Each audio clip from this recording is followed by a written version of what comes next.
première condition du succès est dans la concentration des énergies, de la pensée et des capitaux, uniquement sur des affaires où l'on s'est engagé. Saint-Romuald, dans le Québec, a su mettre en pratique cette citation de Carnegie.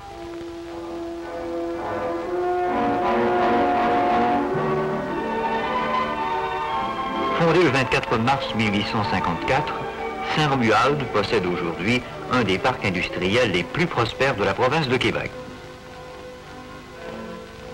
Cette ville est bornée au nord par le majestueux fleuve Saint-Laurent sur une distance de 3 milles à partir du pont de Québec et à l'ouest par la rivière Chaudière.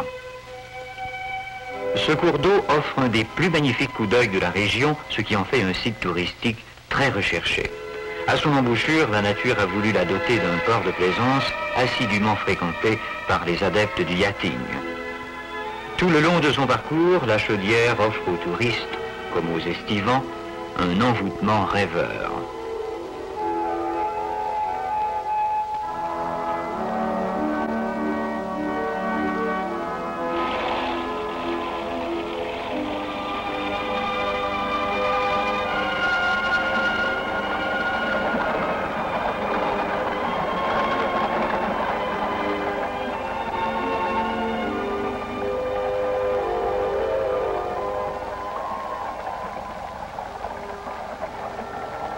À l'est, une autre rivière vient donner au paysage un coup d'œil magnifique. C'est la rivière Etchemin. Endroit idéal pour la natation, le camping, la pêche et le repos. Et quel coup d'œil! Au sud se trouve la municipalité de Saint-Jean-Chrysostome.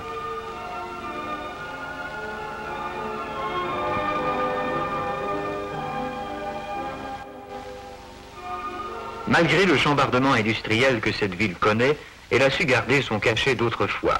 L'hôtel de ville, le bureau de poste et certains commerces en témoignent. La Caisse populaire, avec son actif de 4 millions de dollars, a collaboré à la prolifération d'industries diversifiées. Gage de stabilité économique pour la municipalité. Et son édifice moderne donne un nouvel aspect à ce quartier.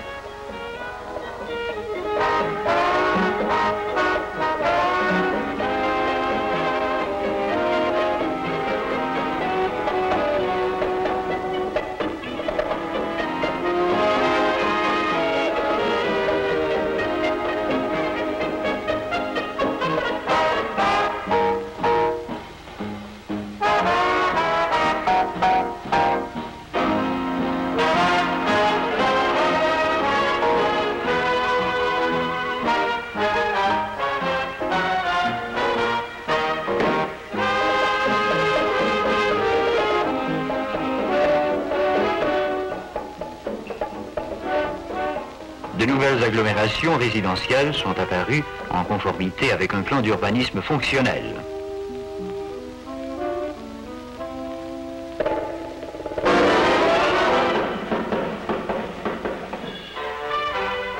L'église dont le clocher domine la ville fut érigée en 1854. Le temple renferme des valeurs artistiques inestimables, dont des toiles et des sculptures de grands maîtres canadiens.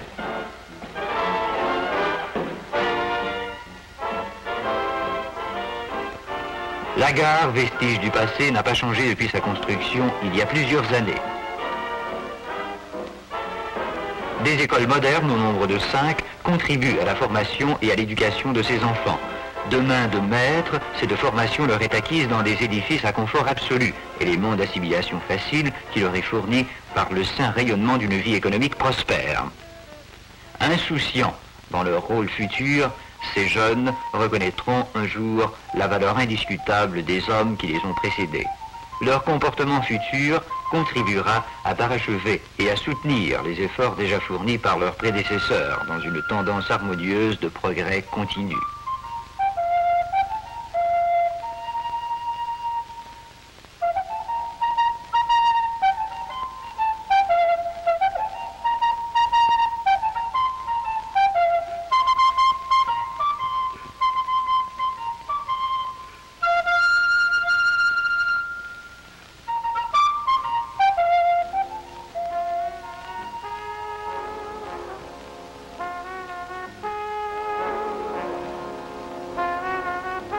Saint-Romuald connaît une vie sportive très intense, telle que curling, tennis, hockey, baseball, etc.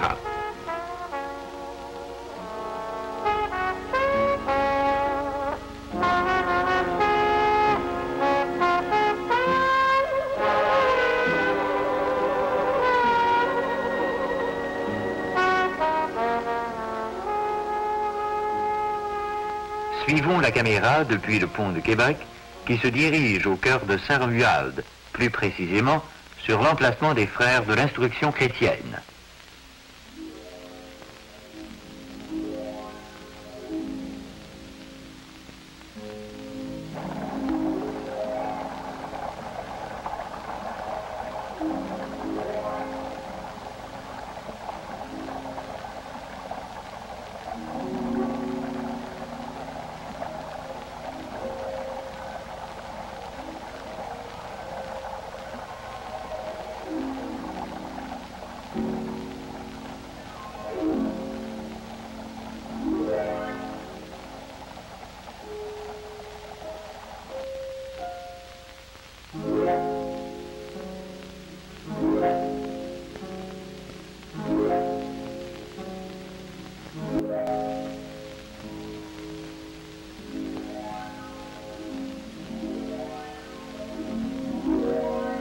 La beauté des lieux parle par elle-même. Qui n'a pas rêvé d'en parcourir les sentiers par une belle journée d'automne? De cette institution sont sortis les pionniers de l'enseignement religieux, dispensateurs de la formation des industriels d'aujourd'hui.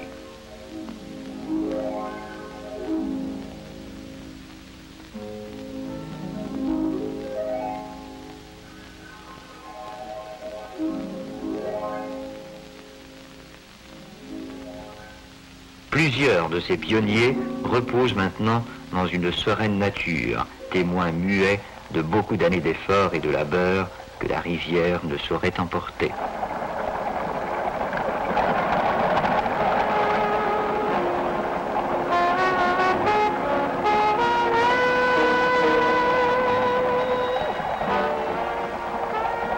Remontons cette rivière turbulente dont les rapides furent aussi témoins des événements des 20 dernières années.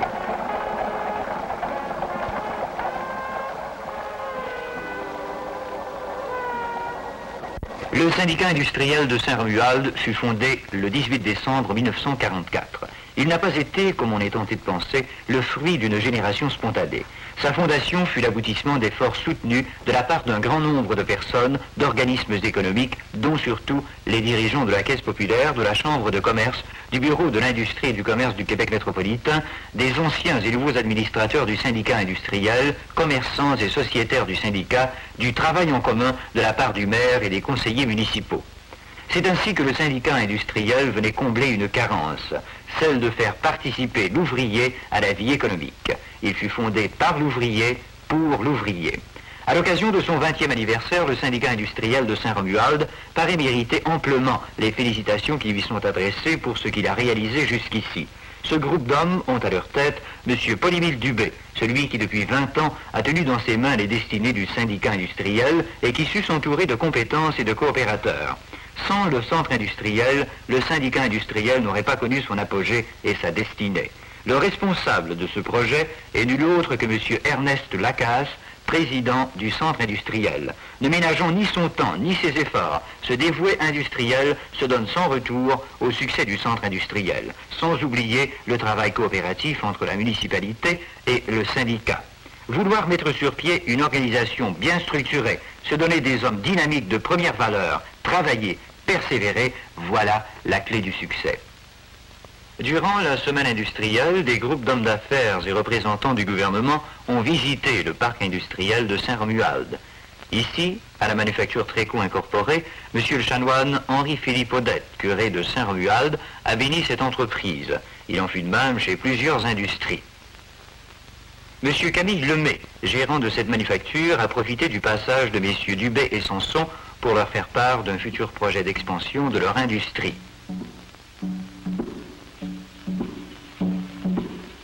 Durant cette semaine industrielle, plusieurs groupes d'étudiants de Saint-Romuald ont visité les industries. Nous les voyons ici en compagnie de M. Florakas, gérant général de la compagnie Ralston Purina, qui leur explique les phases différentes que comportent toutes ces machines compliquées.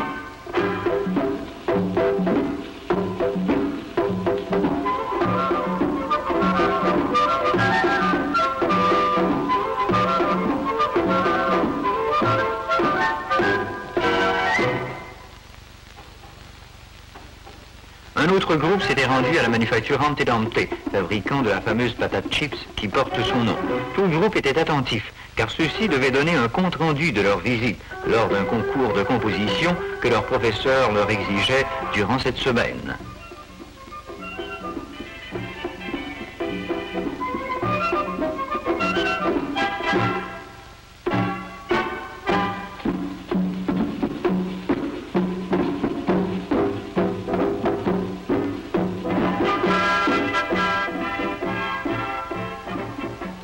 Monsieur Bernard Lavallée, gérant général, fut heureux d'accueillir les organisateurs de ces visites d'étudiants.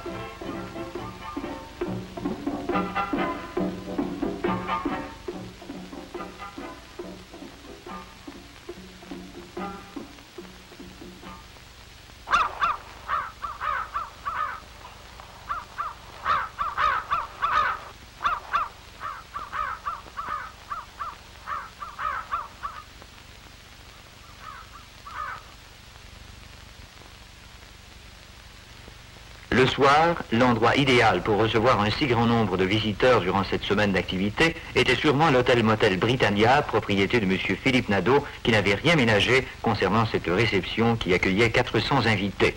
Cette semaine aura un lendemain, c'est une semence d'information qui fera germer une foule d'industries et consacrera le titre déjà acquis de Saint-Romuald, cité coopérative et industrielle.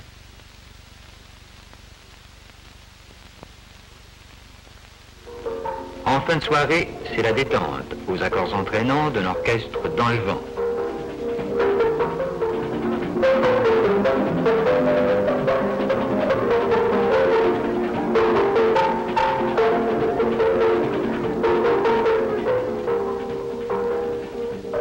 Au cours de cette semaine, le syndicat industriel et la cité de Saint-Romuald recevaient au motel québécois M. Pinard, ministre de la Voirie.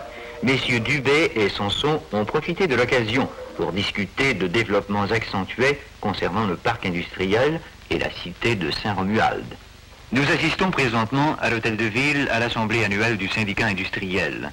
Assistaient à cette assemblée tous les directeurs du syndicat et du centre industriel, ainsi que tous les sociétaires qui ont investi et ont eu confiance en ces hommes d'un jugement honnête et confiant. Aujourd'hui, ils sont 435, ces sociétaires, et ils ont à date investi un capital social accumulé de 300 000 $. Et durant toutes ces années, ils n'ont pas perdu un seul sou. Ils reçoivent maintenant un boni de 7% sur le capital investi. Il y a 20 ans, au cours d'une de ces assemblées, on avait fermement décidé que Saint-Romuald serait doté d'un parc industriel le plus envié de la province. Pour cette réalisation, il fallut travailler ferme, coopérer avec les divers mouvements sociaux. Il serait trop long d'énumérer le nombre d'assemblées, de contacts, de lettres, de téléphones, de démarches que nous avons dû effectuer entre 1944 et 1956. Et puis finalement, le 3 avril 1956, le conseil municipal décide de créer une zone industrielle comportant une étendue de 15 millions de pieds carrés.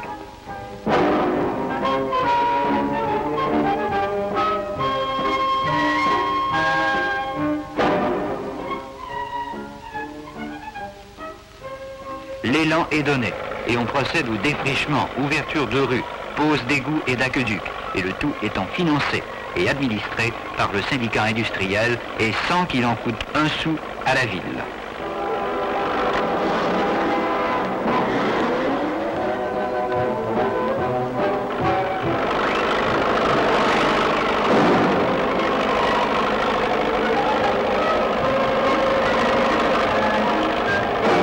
Le syndicat finance l'usine Sarométal et sur le centre industriel, la première industrie à s'installer dans la zone industrielle est l'usine Paul Dumont qui achète un terrain de 200 000 pieds carrés et commence la construction de son usine.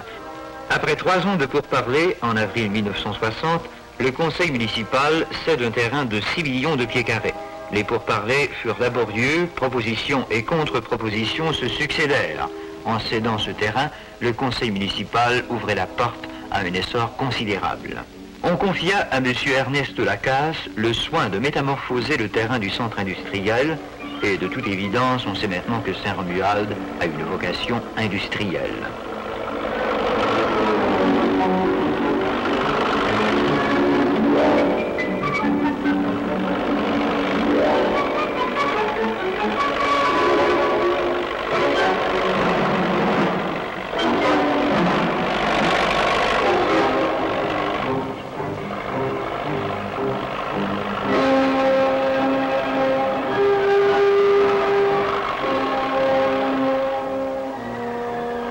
Machinerie et de chemin incorporés et fonderie Saint-Romuald se portent acquéreurs d'un terrain de 200 000 pieds carrés chacun.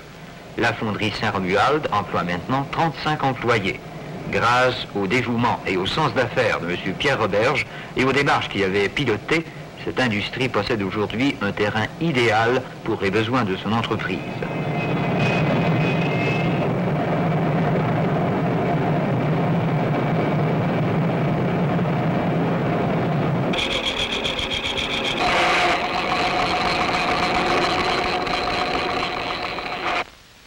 Les industries Tréco 1964 limitées de Saint-Jean-Chrysostome se portent acquéreurs d'un terrain de 200 000 pieds carrés en vue d'une entreprise d'envergure. Aujourd'hui, cette manufacture de maisons préfabriquées de tout genre emploie 200 hommes et leur réputation n'est plus à faire.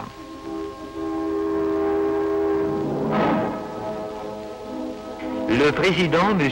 Paul Brissette, et son gérant, M. Camille Lemay, s'entretiennent sur un projet de 3,5 millions de dollars que cette manufacture vient d'entreprendre. Il s'agit de la construction d'une ville entière sous format de préfabrication. En outre, elle comprendra maisons résidentielles, bureaux, restaurants et hôtels. Ces maisons s'achemineront à Lebel sur Quévillon, à 660 000 de Saint-Romuald. Une autre réalisation Tréco 1964 limitée. Jean-Paul Ruben Incorporé achète un terrain de 120 000 pieds carrés et emploie aujourd'hui 22 employés.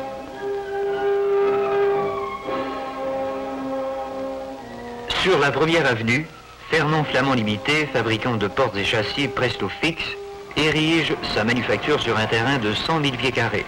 L'entreprise est florissante et emploie une vingtaine d'employés.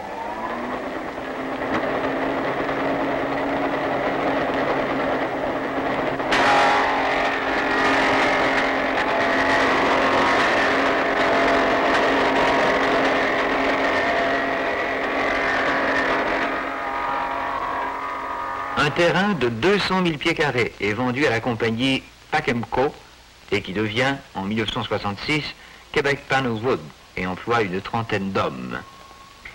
Jean-Louis Chassé acquiert un terrain de 100 000 pieds carrés pour y établir son industrie et son commerce de bois de construction. Cette industrie emploie une dizaine d'employés.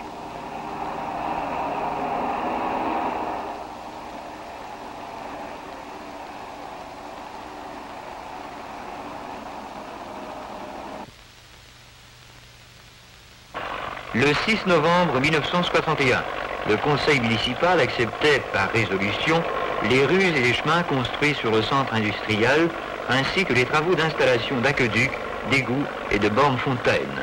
Le conseil accepte aussi de s'occuper de l'entretien des chemins sur le centre au cours de l'hiver, et les travaux d'aménagement sont financés par le syndicat industriel.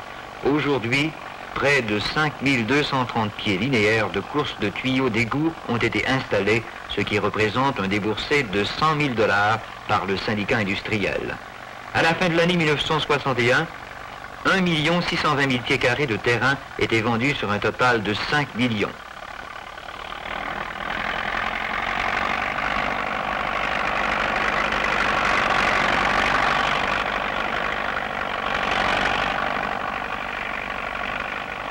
« 1962, construction d'une usine de la compagnie Ralston Purina, fabricant de moulets pour le bétail. Cette usine, à structure imposante, est érigée sur un terrain d'une superficie de 475 000 pieds carrés et emploie 45 hommes. Il y a 62 usines semblables à celle-ci à travers le monde.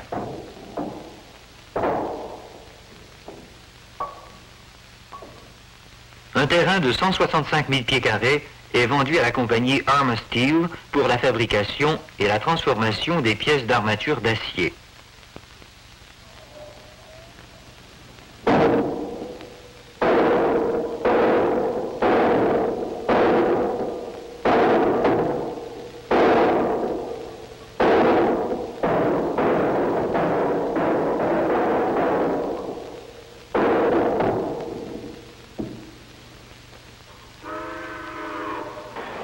Sur le centre industriel, une prolongation de la voie ferrée porte la longueur de cette dernière à 1200 pieds et on procède à l'installation de services techniques pour satisfaire aux besoins de futures industries.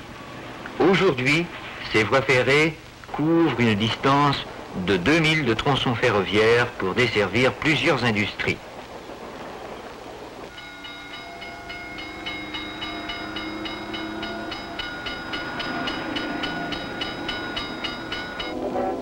Une entreprise de transport très florissante, marque Tremblay Transport Incorporé, achète un terrain de 50 000 pieds carrés pour installer son entrepôt. Cette industrie existe depuis de nombreuses années et sa gestion a été transmise de père en fils.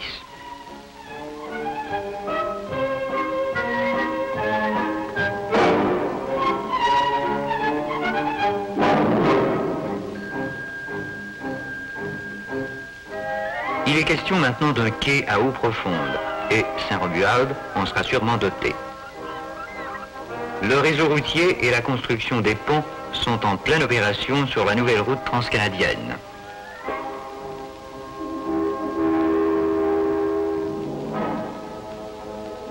Trois hommes d'affaires de la région, messieurs Raymond Bégin, Vital Soucy et Don Donovan, se portent acquéreurs de la bâtisse de Primasport et d'une superficie de 100 000 pieds carrés de terrain qui l'entoure. Cette entreprise fabrique des installations en béton pneumatique pour rénovation, modernisation, poteaux de béton préfabriqués et pour la construction des fameuses piscines Kennedy dont on peut voir ici les différentes étapes de leur fabrication. Cette entreprise emploie une soixantaine d'hommes.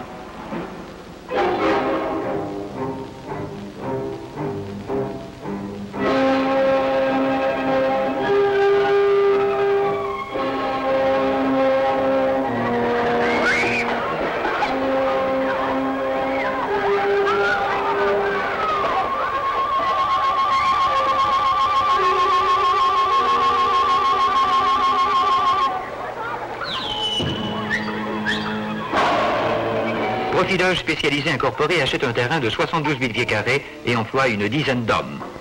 International Fertilizers Limited, achat d'un terrain de 200 000 pieds carrés. Et les Patates Québécoises Limitées, achat d'un terrain de 46 000 pieds carrés. Le président, M. Polyville Dubé, est nommé directeur et administrateur du Bureau de l'Industrie et du Commerce de Québec métropolitain. Et plus tard, il sera nommé commissaire industriel permanent pour la cité de Saint-Romuald.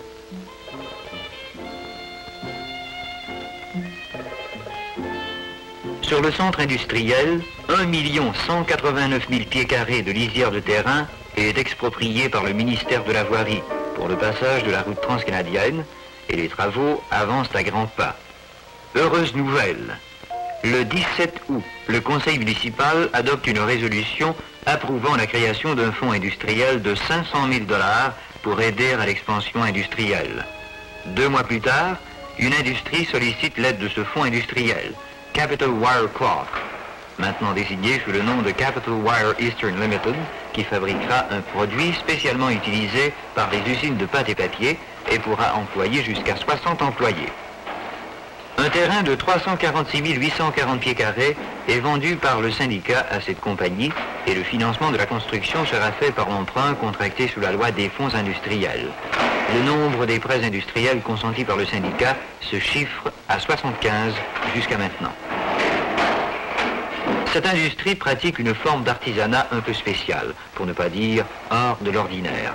En effet, on y tisse, sur un immense métier, des fils d'acier d'une grosseur comparable aux fils à coudre employés par nos ménagères. Ce qui plus est, on parvient à revêtir ce tapis de métal d'une couche de chrome à l'aide d'un procédé ultra secret, unique au monde. L'installation des nouvelles industries détermine une augmentation générale des activités économiques dont les finances municipales sont finalement bénéficiaires.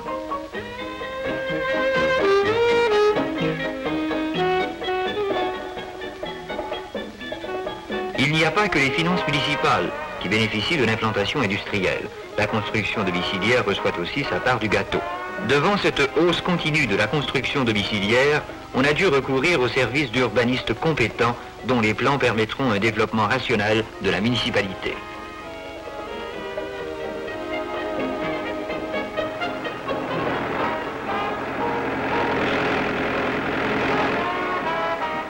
Un autre effet bénéfique de l'implantation industrielle se traduit par la construction d'un nombre imposant de nouvelles maisons d'habitation. Où il y a des maisons, il faut des rues. Les mastodontes d'acier se sont chargés d'en créer, non sans que leur parcours ait été tracé avec le plus grand soin. Il est normal de pourvoir les nouveaux quartiers des services d'aqueduc et d'égouts. Mais la tâche devait être plus grande lors des raccordements essentiels, compte tenu de la désuétude de réseaux déjà existants devant les besoins de plus en plus grands des industries. La part du syndicat industriel fait réaliser à la ville une économie d'au-delà de 100 000 $ annuellement.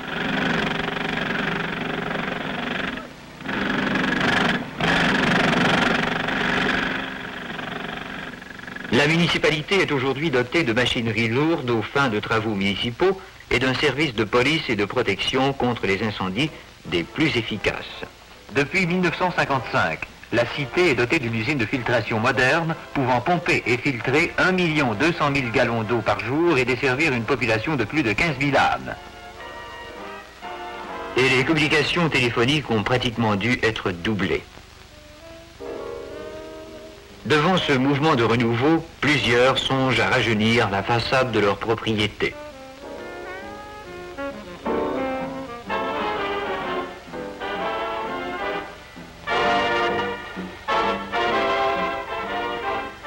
L'industriel bien connu, Ernest Lacasse, a pour sa part mis de l'avant un projet de centre domiciliaire qui revêtra un cachet particulier. La rivière Etchemin deviendra partie intégrante de ce centre et un vieux moulin, vestige du passé, sera transformé en hôtel-motel et boîte à chansons. L'agglomération deviendra place Vieux Moulin. Le coup d'œil promet d'être magnifique compte tenu de la proximité des chutes, rendez-vous recherché des jeunes mariés.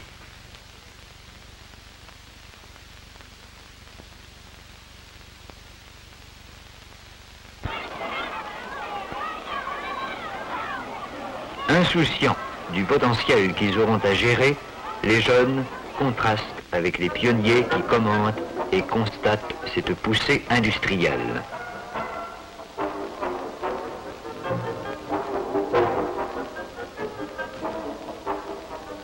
Machinerie Lacasse Incorporée, qui se spécialise dans la fabrication de machines-outils, achète un terrain de 400 000 pieds carrés sur le centre industriel, terrain sur lequel s'érigera la nouvelle usine qui emploiera une centaine d'hommes.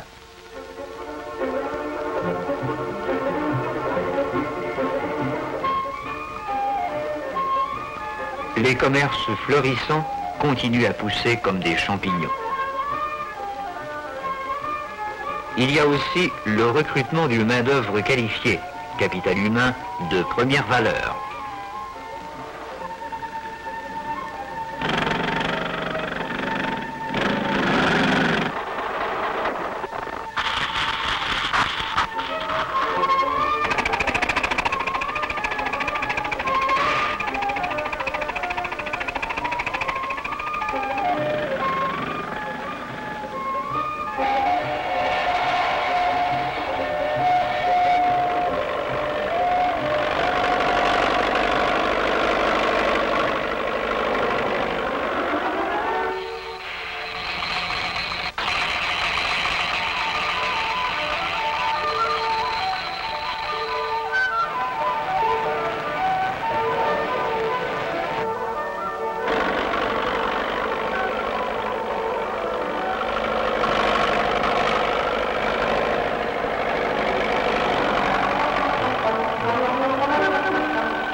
centre d'achat réunissant plusieurs commerces et une succursale de la Banque de Montréal a été construit pour répondre aux besoins de la population.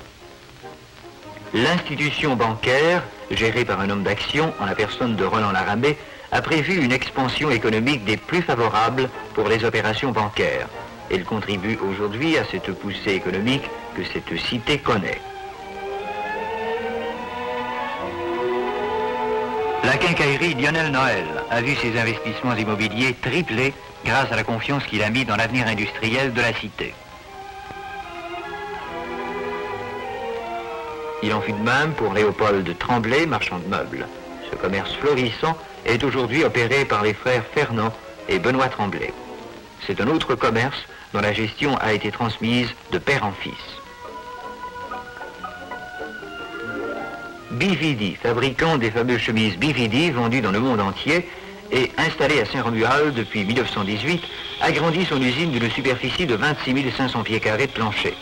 La production journalière est assurée par 412 employés. Le syndicat industriel a pourvu au financement de 75% de l'investissement immobilier que représente cette annexe. Il existe certes au monde d'importants manufacturiers d'articles en bois d'usage domestique, mais s'en trouve-t-il qui fabriquent un assortiment aussi vaste et aussi varié que l'on retrouve aux industries Baribeau incorporées?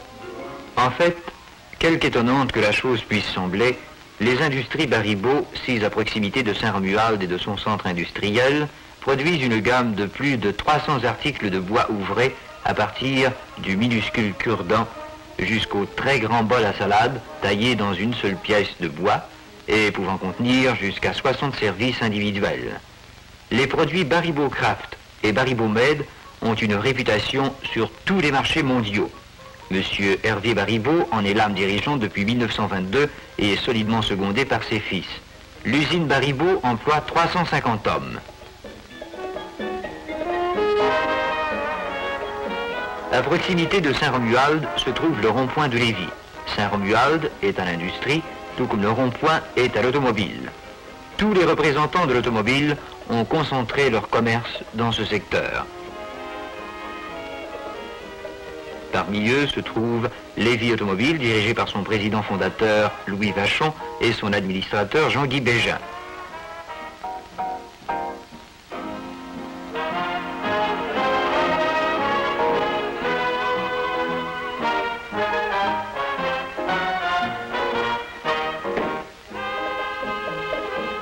En plus de vendre un produit de renommée mondiale, Lévis Automobile Incorporé est le plus grand distributeur d'autobus scolaires de la province de Québec.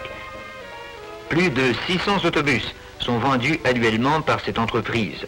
Ce commerce florissant emploie 82 employés et représente un investissement qui frise les 2,5 millions de dollars.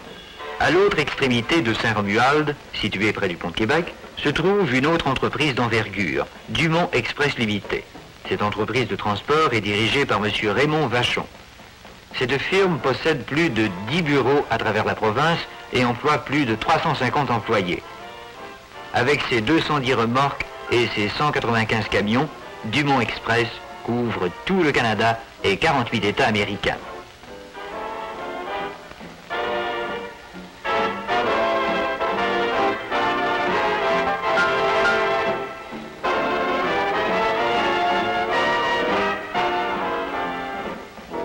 Pour vous donner une petite idée de l'envergure de cette entreprise, laissez-moi vous donner ici quelques statistiques.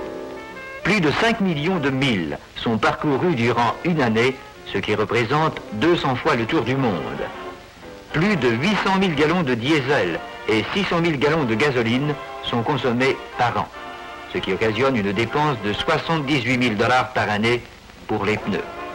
Cette compagnie de transport représente un investissement de 5 285 000 $. Le syndicat industriel est fier de vous présenter son plus jeune industriel sur le centre. Il s'agit de Jean-Guy Pelchat, qui n'a que 22 ans. Il se spécialise en fer ornemental et emploie une douzaine d'hommes. Le syndicat industriel a financé la construction de son usine qui est érigée sur un terrain de 50 000 pieds carrés. 50 000 pieds carrés sont vendus à location de garages préfabriqués. 400 000 pieds carrés à Saint-Romuald Milling and Transit et 60 000 pieds carrés sont vendus pour l'installation de l'industrie Highway Safety Services.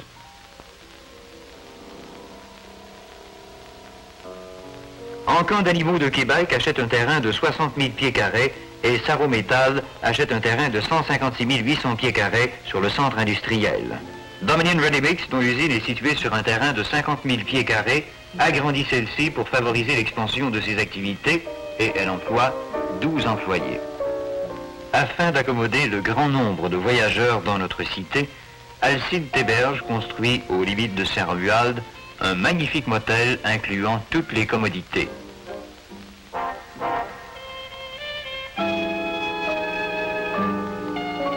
Salon,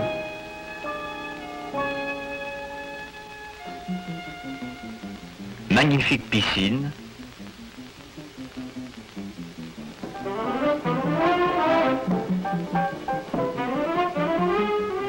salle de réception, salle à dîner, salon-bar et des chambres ultra-modernes pour le bien-être du voyageur. Désormais, le syndicat industriel a quelque chose de concret à offrir à toute industrie éventuelle. L'aménagement de la deuxième partie du centre se continue. Déboisement, essouchage, traçage de rue, nivellement, dynamitage.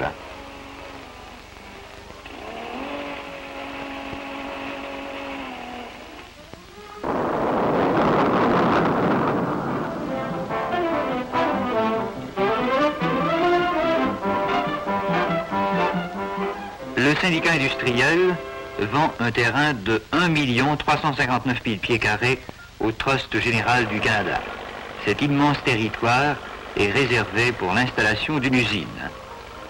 Et les contrats sont accordés pour la fabrication de chaînes de rue, égouts sanitaires et aqueducs. Le syndicat investit 135 000 $ pour effectuer ces travaux.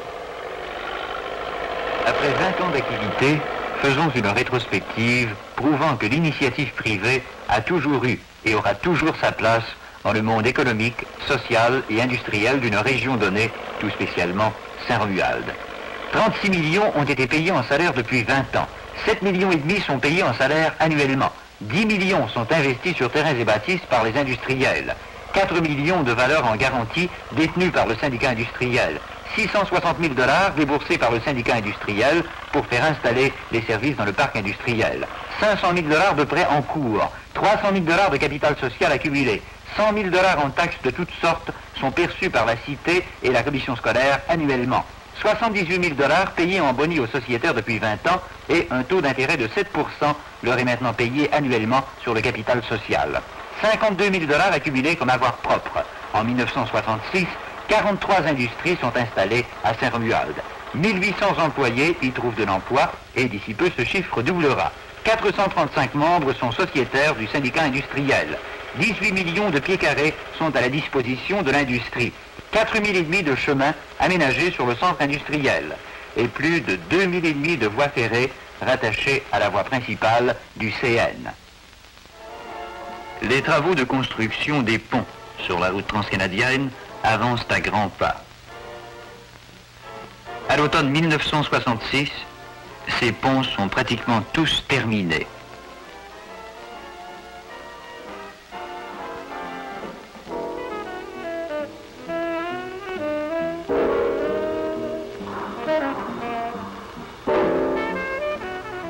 Une ligne de 735 000 volts venant de Manic est reliée au plus grand transformateur au monde, aux limites du centre industriel. Ceci nous permettra de recevoir sur le centre toute industrie, quelle que soit son envergure ou sa demande d'énergie électrique.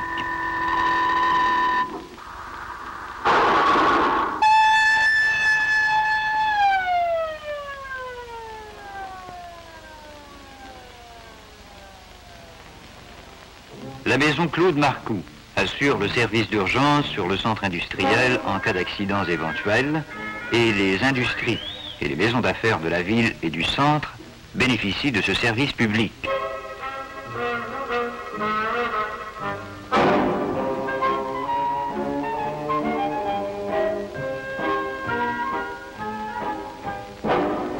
Antedante transforme son industrie et la rallonge sur une superficie de 175 000 pieds carrés et investit ce montant d'1,5 million de dollars. Cette industrie emploie présentement 200 employés.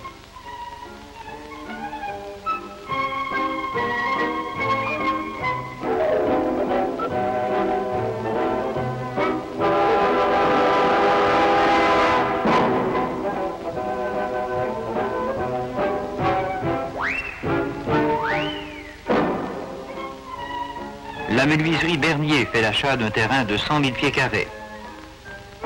J.M. Fecteau, mécanicien en tuyauterie, achète un terrain de 10 000 pieds carrés. Les structures industrielles AC achètent un terrain de 100 000 pieds carrés.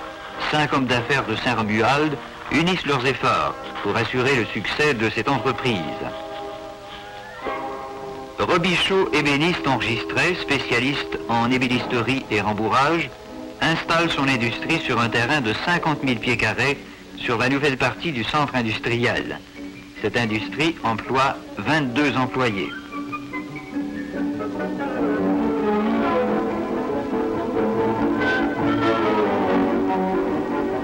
Modern Paving and Construction Limited s'installe aux limites du parc industriel en bordure de la nouvelle route transcanadienne. Ces lourdes machineries occupent un terrain de 200 000 pieds carrés. Cette industrie emploie une quarantaine d'hommes. Monsieur Paul Nappert en est l'âme dirigeante.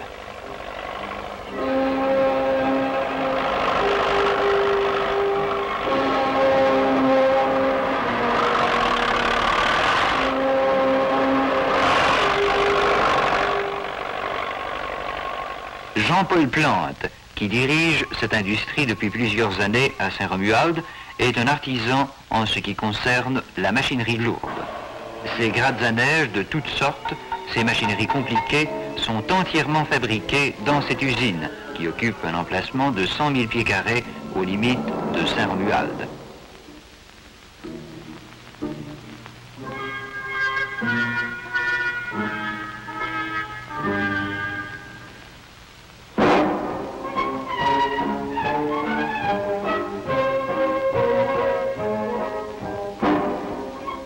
Jean-Paul Plante était maire de la municipalité de Saint-Hélesphore et en 1965, cette municipalité était annexée à la cité de Saint-Romuald. Saint-Hélesphore devient alors quartier numéro 7 et Jean-Paul Plante est nommé échevin de ce nouveau quartier. À une réunion du conseil municipal, on discute de l'aménagement d'un nouvel hôtel de ville. Une maquette est déjà préparée et le projet suit son cours normal. Mais enfin, l'événement tant attendu. Saint-Romuald reçoit sa charte de cité. À cette imposante cérémonie, on y remarquait le chanoine Henri-Philippe Odette, M. Reynaldier, député fédéral, M. Roger Roy, député provincial, qui fit la présentation de la charte, M. Joseph Coulombe, représentant de la ville de Québec, Marcel Dionne, maître de cérémonie et ex-président de la Chambre de commerce. Toutes ces personnalités signèrent le livre d'or. On y remarquait également le chanoine Henri-Philippe Odette, M. le maire Charles Sanson, Jean-Paul Plante, échevin du quartier numéro 7, Yves Goulet du quartier numéro 6, Maurice Cadorette du quartier numéro 5, Lorenzo Parent, échevin au quartier numéro 3, Paul-Henri Blais au numéro 4, Willy Racine du quartier numéro 2, et Lionel Noël du quartier numéro 1, maître Marcel Dionne, aviseur légal de la cité, Antoine Gosselin, greffier de la ville. Monsieur le maire semble très satisfait de cette journée bien remplie. Le foyer journal est une entreprise familiale. On remarque Charles-Édouard Robitaille qui s'occupe de la publicité, Madame Robitaille s'occupe de la mise en page et leur fille Francine tient les livres. Claude donne ses dernières instructions avant d'imprimer une nouvelle en primeur concernant le centre industriel. Cette nouvelle est maintenant confirmée. L'usine de Canada Packers, division Shergain, décide d'installer sa 17e usine sur le centre industriel de Saint-Romuald. Monsieur Mongol, gérant général de cette compagnie, est venu de Toronto pour inaugurer l'érection de sa nouvelle usine. Cette entreprise occupera une superficie de 355 000 pieds carrés et embauchera environ 50 employés. Les investissements pour la première année se chiffreront à 1 million de dollars.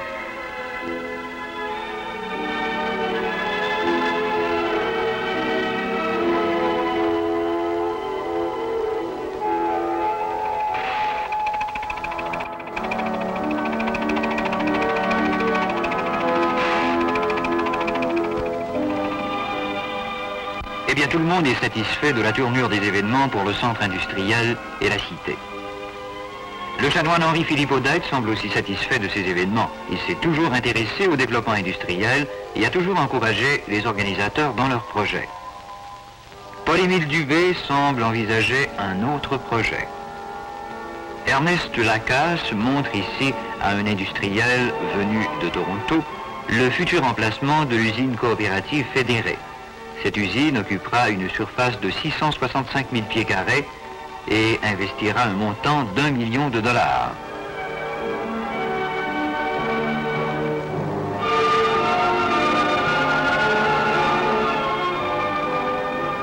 Ces deux infatigables promoteurs et leurs nombreux collaborateurs mériteraient aujourd'hui un repos salutaire à cause du travail énorme qu'ils ont accompli. Mais ils ont encore beaucoup de projets. Leur secret, eh bien, il est fort simple. C'est le travail inspiré par un objectif. Le travail suivi, intelligent, désintéressé quant aux intérêts personnels, mais centré autour du bien commun. Enfin, le travail patient, adroit et sachant s'adapter aux circonstances et profiter de l'occasion lorsqu'elle se présente. Voilà une expérience qui devrait se répéter dans tout le Canada français.